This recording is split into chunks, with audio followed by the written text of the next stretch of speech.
In my second video of simple sentence, I'll try to make you understand is, am, are, has, have. Yes, this is the second part of simple sentence. is, am, are और has, have के बारे में detail में जानना है, इस video को and तक जरूर देखिए। सबसे पहले हमें ये जानने की जरूरत है कि is, am एंड are का ओरिजिन क्या है, मतलब ये कहां से आया है।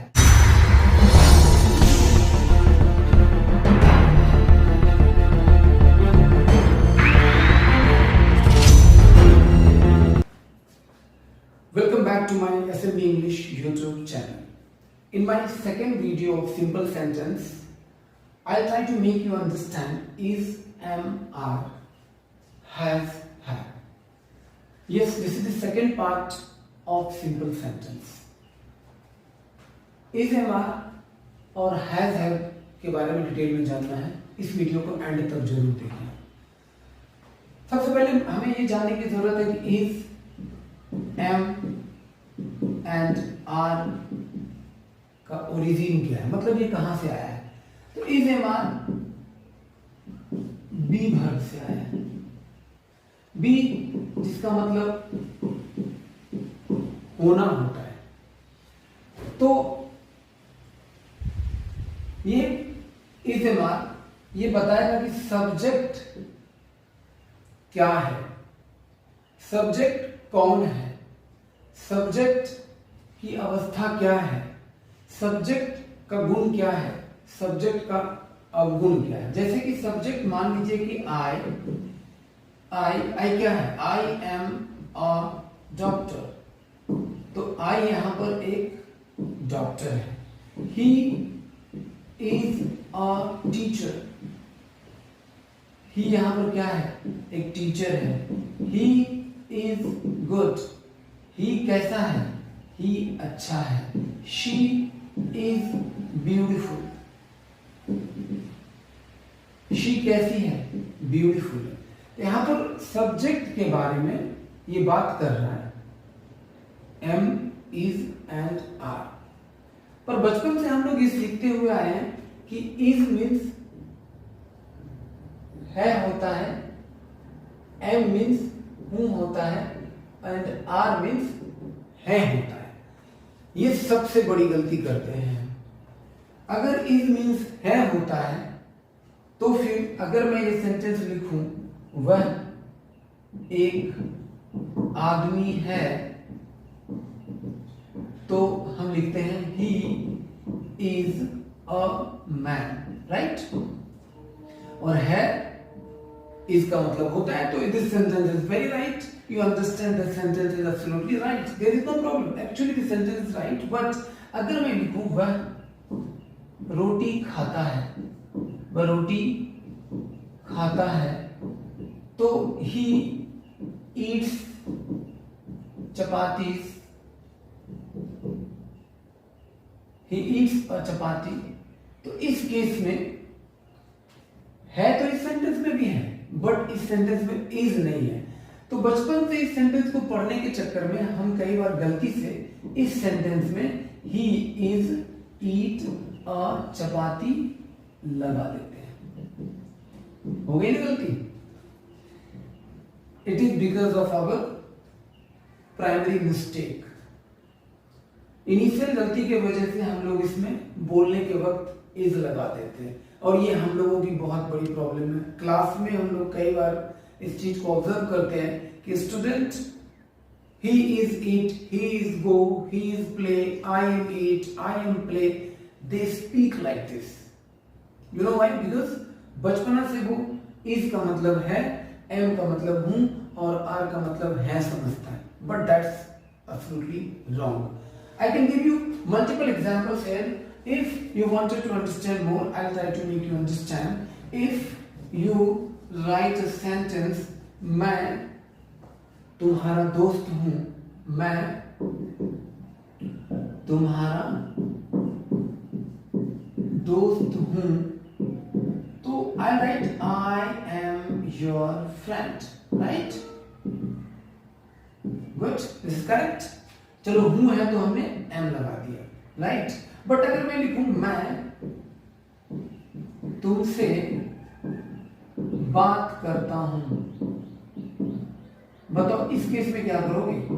आई टॉक टू यू।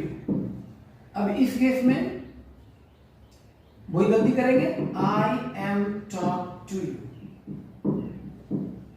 ये लगा देंगे, राइट। It's wrong. अब इसमें हूं है इस सेंटेंस में भी, पर इसमें हमने एम का यूज अगर किया तो सेंटेंस गलत हो गया। तो इससे क्या साबित होता है कि एक्शन सेंटेंस और सिंपल सेंटेंस को हम अलग अलग तरीके से बनाते हैं। एक्शन सेंटेंस को बनाने का तरीका अलग होता है और सिंपल सेंटेंस को बनाने का तरीका अलग होता है। बट हम लोग जो बचपन में पढ़ते हुए आए, हमारे माइंड में वो फिक्स हो जाता है और हम एक्शन सेंटेंस में भी वही गलती कर देते हैं। तो बी केयरफुल अबाउट इट कि इज एम आर का यूज सिंपल सेंटेंस में जब होगा, कब होगा?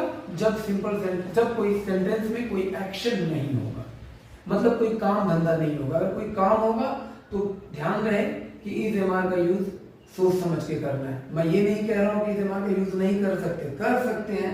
जैसे कि आई एम ईटिंग, तो हमने यहाँ पे यूज किया है एक्शन सेंटेंस में, एम का यूज किया है।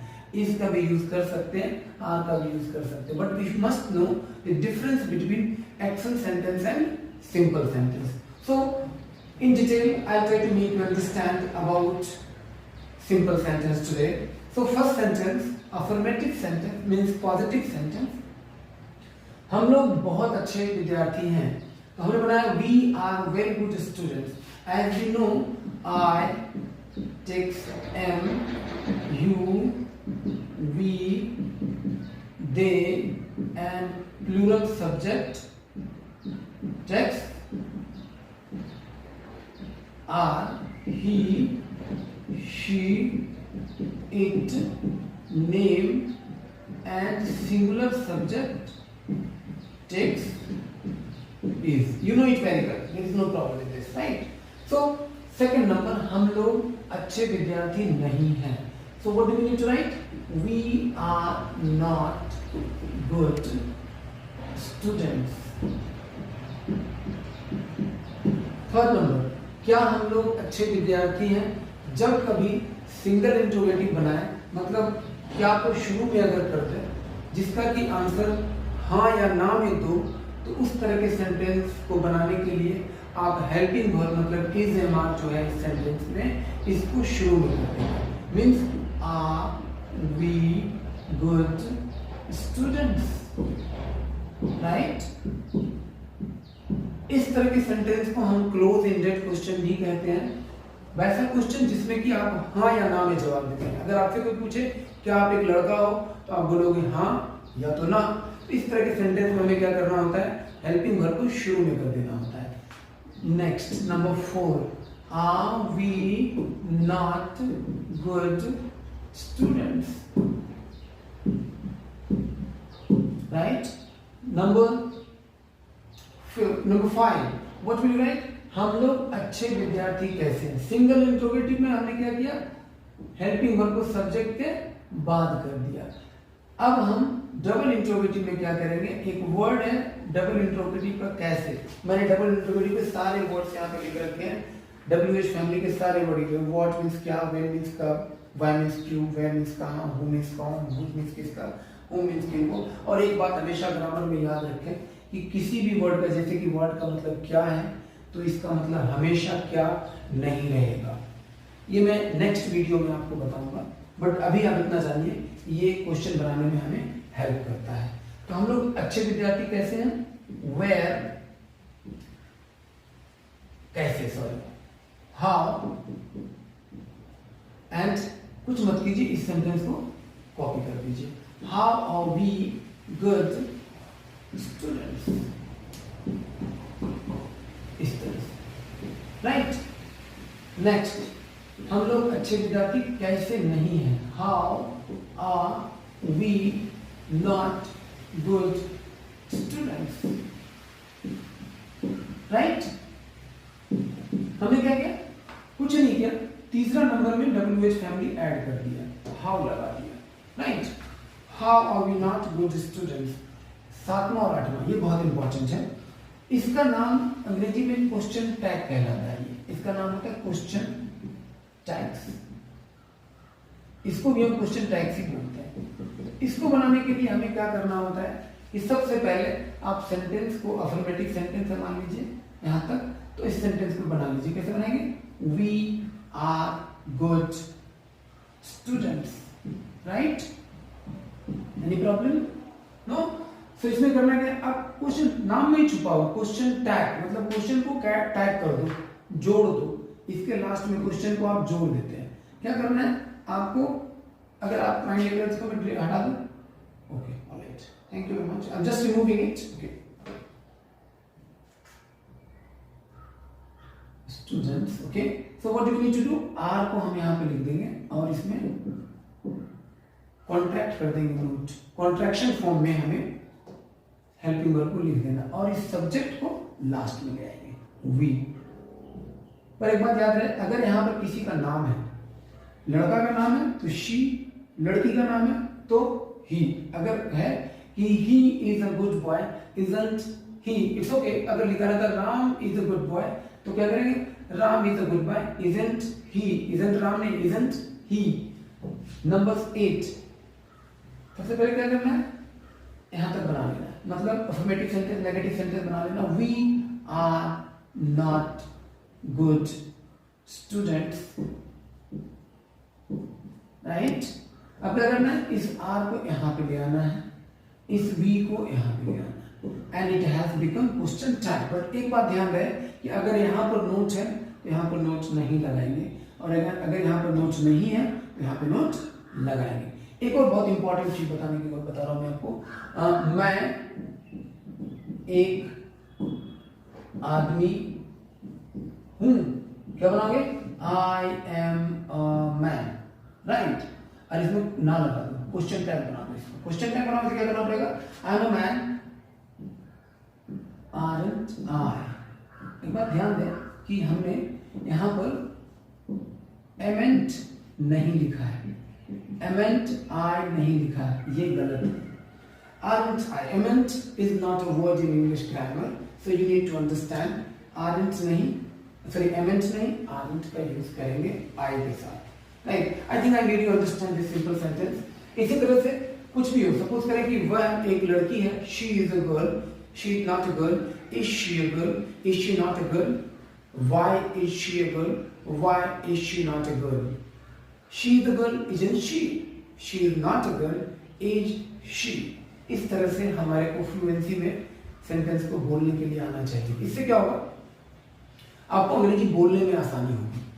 तो सबसे पहले we need to practise this thing like this. I am a boy, I am not a boy, am I a boy, am I not a boy, why am I a boy, why am I not a boy, I am a boy, and I am not a boy, am I, like this. इससे आपका fluency improve होगा and at the time of speaking you will be very fabulous and fluent speaker. So you must understand how to learn grammar. Okay, next, position. Position means अधिकार। अधिकार का मतलब क्या होता है?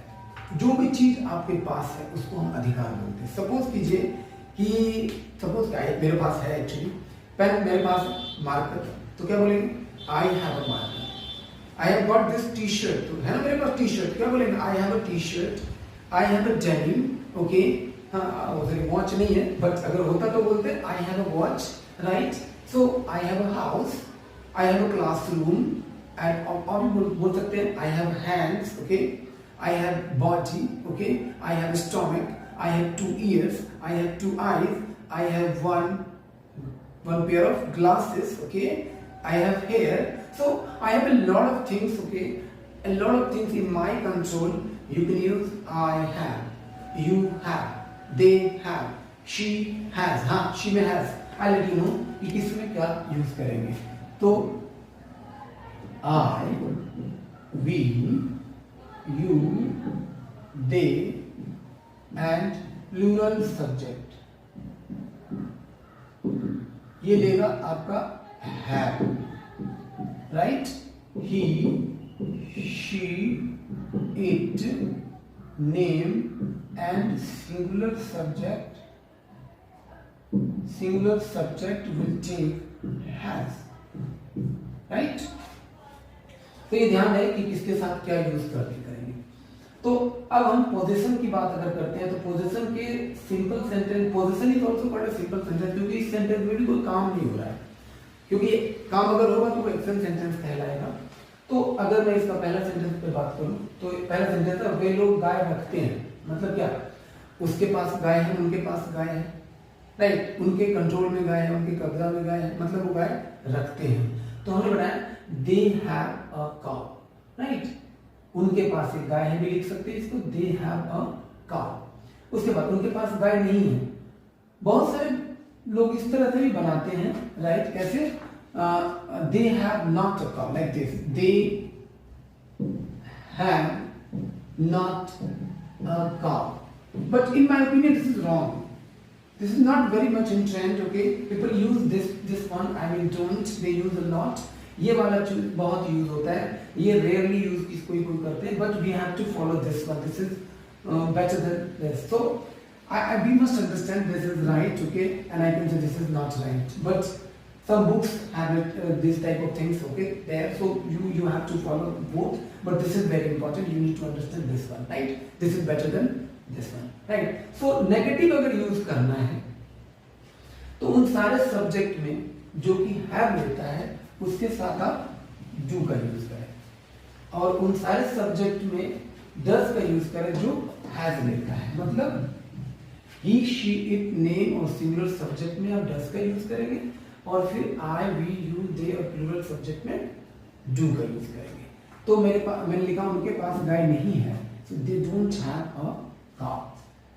थर्ड, उनके पास एक गाय है, do they have a cow, right, do they have a cow। Same इसी तरह से हमने क्या किया, इसमें भी हेल्पिंग वर्ब को सब्जेक्ट से पहले कर लिया, राइट।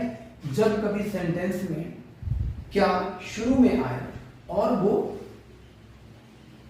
वैसा क्वेश्चन बने जिसका आंसर हाँ या ना में दिया जाए, पर ये जरूरी नहीं है, कई बार ऐसा भी होता है, तुम लड़का हो तो क्या बोलोगे आप इसका, आर यू अ बॉय, हालांकि इसमें क्या नहीं है, बट सेंस को समझना बहुत जरूरी है। अगर आप सेंस को नहीं समझेंगे you won't be able to reply any question, right.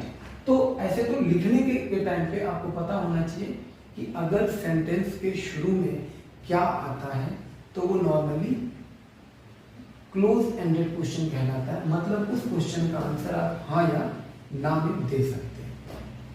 But जैसा कि मैंने बोला, कोई जरूरी नहीं है कि शुरू में क्या आएगा तभी वो क्लोज एंडेड क्वेश्चन बनेगा। हो सकता है कि शुरू में क्वेश्चन है मेरे पास, आपके पास गाय है, ऐसे करके अगर पूछ तो क्या मतलब, आप क्या जवाब दोगे, yes I have a cow.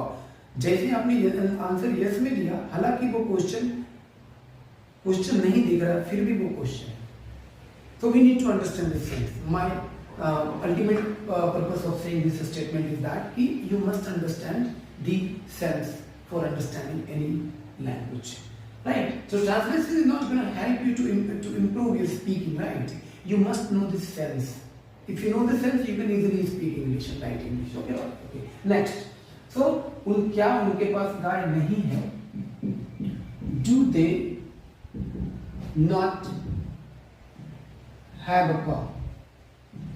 One more thing I wanted to tell you here also we need to say कि अगर आप चाहें तो इसको कॉन्ट्रैक्ट करके भी नेगेटिव फॉर्म लगा सकते हैं, मतलब ये आप ऐसे भी लिख सकते हैं, don't they have a cow. You can write like this as well, there is no problem. उनके पास गाय कैसे है, वंस अगेन डबल इंट्रोगेटिव, ये वाला वर्ड WH फैमिली वाला, तो हम क्या करेंगे, कुछ नहीं करना हमारे को, जैसे हमने पहले बनाया how do they have a cow, क्या किया हमने, हाउ को शुरू में लगा दिया जैसा हमने इधर किया था, right, like this, okay. Same I am doing here using how before helping verb before subject. So single interrogative, single times आपने हेल्पिंग वर्ब को पहले किया, डबल इंट्रोगेटिव एक बार सिंगल इंट्रोगेटिव मतलब हेल्पिंग वर्ब शुरू में किया, उसके बाद आपने हाउ को शुरू में कर दिया। ऐसे भी समझ सकते हैं कि डबल इंट्रोगेटिव है, क्योंकि एक बार जब डू को हमने शुरू किया तो वो भी एक क्वेश्चन बना, फिर हमने WH फैमिली लगा दिया, वो भी क्वेश्चन के लिए यूज होता है. तो you can understand like this. Okay, next, how don't they have a cow, right. उसके पास गाय है ना. You understand? I think it's okay. You can use this sentence like this as well. How do they not have a cow? Both are correct. There is no problem, right? उनके पास गाय है ना. They have a cow. अब यहाँ पे एक खेल है. आप चाहें तो इसमें क्वेश्चन टैग बनाने के लिए don't have का यूज कर सकते. सॉरी don't they का यूज कर सकते हैं, राइट. बट कई जगह पे ये ऐसे भी यूज होता है, haven't they. So that depends, okay. But don't they is better than haven't they, as you use here, right. So you must understand this thing. They don't have a cow. Do they? क्या किया हमने? Do को last में कर दिया and दे को last में कर दिया, right. Okay, any problem? I think you understood it, right. Same as like this. Okay, so here we used don't. Okay, अब आपको तो डोंट कहां से लाए? You know it very well. Don't यहां पे हमने कहां से लाया? क्योंकि ये अपना हेल्पिंग वर्ब डू ही लेता है, तो हमने इसमें डोंट का यूज कर दिया है, राइट. तो both I mean this is also correct, but this I prefer actually. This one I prefer first sentence to second sentence. So this one is better than the second one, right? So they don't have a cow, do they? तो इसका मतलब हुआ उसके पास गाय नहीं है ना. And उसके पास गाय है ना. They have a cow, don't they? One more thing I wanted to tell you. अगर ये तो plural subject है तो हमने do का यूज किया और have का यूज किया. If you have singular subject like वह एक कार रखती है, इसको कैसे बनाएंगे? She has a car, like this. She has a car. Negative, she doesn't have a car. Same way interrogative, single interrogative, you can write does she have a car? Be careful. Have, she के साथ भी यहाँ पर have ही लगा है, right? Actually do, does, did हमेशा अपने बाद V1 लेता है. Do, does and did हमेशा V1 लेता है, और जो have है this is V1. So negative single interrogative अगर बनाना हो, doesn't she have a car? Doesn't she have a car? Right? So like this you can understand simple sentence. One last thing I wanted to tell you: if you wanted to really improve your spoken English, you must do it like this. As I said earlier, I'm just repeating this one. If you say I have a pen, I don't have a pen, do I have a pen, don't I have a pen, why do I have a pen, why don't I have a pen, I have a pen, don't I don't have a pen, do I. You must know how to speak in a great fluency. It will improve your spoken English for sure. So if you don't understand anything in this video, you must watch the first video of this series. Okay, the link I will surely paste in the description box below. Okay, if you like this video, please like, share and subscribe this channel for sure. Thank you very much for your precious time. Thank you. Bye bye. Take care.